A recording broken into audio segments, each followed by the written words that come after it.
we rolling? Yeah. Okay. From Zachary Eastman. Do you think Malcolm McDowell brings justice to the role of Dr. Loomis, originally played by the great Donald Pleasence? They are completely different. Malcolm has never seen a Halloween movie, so he has no idea what Donald did. And there is this... I remember sitting at the table reading next to Malcolm and just watching him do Loomis in such a different light. It was so weird. And I kind of went, oh my God, Loomis is kind of hot.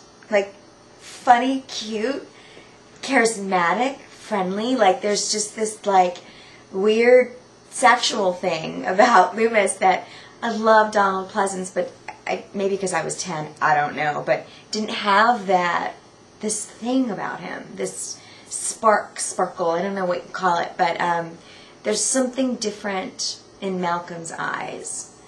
He's just as intense, but in a different way. It's similar, and they sound the same. I think he's brilliantly cast, but there's just something. He's a little easier on the spirit, for lack of a better word. I think. I don't know. You watch and tell me what you think. Okay. From James, do you feel that Rob Zombie has created a movie? Do you feel that Rob Zombie has created a more realistic portrayal of what Michael Myers really is than that of Halloween 4 and 5? Well, the first day I walked on set, that's a great question. Great question, James. I walked on set and I went, oh, the mask doesn't have, you can see Tyler's eyes. That's weird. The masks in the movies that I've done, there was a black mesh over them. So you couldn't see, he wasn't supposed to be human. He was evil, and he wasn't alive in his body. Where I think that this is the first time that Michael Myers is actually a human being. And you get to see him as a child, and know him as a child, and know him becoming who he became emotionally, and all of the hells that he went through as a child that made him this way. Whether he was born this way or circumstances so have it that he became this person, it's kind of, I'm fascinated by like Bravo and A&E and all of those sort of documentaries on serial killers, and I just love that. I love intervention, and I love all these things that sort of get into someone's psyche on how they became what they became and how they can't help it. It's fascinating, and I think that Rob does a really great job at answering all of the pieces of the puzzle that have been missing for the last, however, 30 years. So I think it's he absolutely did a great job of portraying a very human feel, gave Michael Myers a very human feel this time, which is something that I think is creepier. From Chris, in Kernersville, North Carolina. Is that North Carolina? I love North Carolina. Do you consider yourself to be a modern-day scream queen?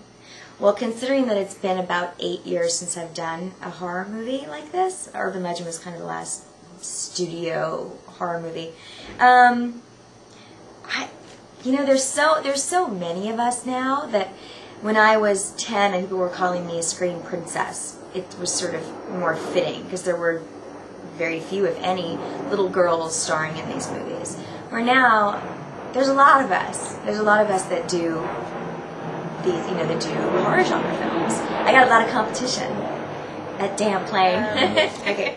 For Matthew, Utz, U-T-Z. If it's not Utz, I apologize. Utes. Maybe it's Utes. I don't know. I said in the Dr. Phil show and you mentioned that you have a stalker. I think I remember hearing that the stalker has been dealt with legally. Are you able to live a normal life? Well, normal. I've always been able to lead a normal life. I haven't really let it affect my life unless, momentarily it took a toll on myself and my family, but I'm happy that it's not an issue for me anymore, because I would really hate for it to have become an issue where I couldn't come out and do conventions and do interviews like this and do movies and, mingle and meet you guys. It would really be a shame that I would let something like that keep me from being social and active in this scene, because I enjoy it and want to be a part of it, so I'm not going to let it get to me or get me down. But I'm certainly happy that he's moved on, and I'm not encouraging any more activity like that. So everyone has to grow up sometime, and and things change. So I'm doing good though.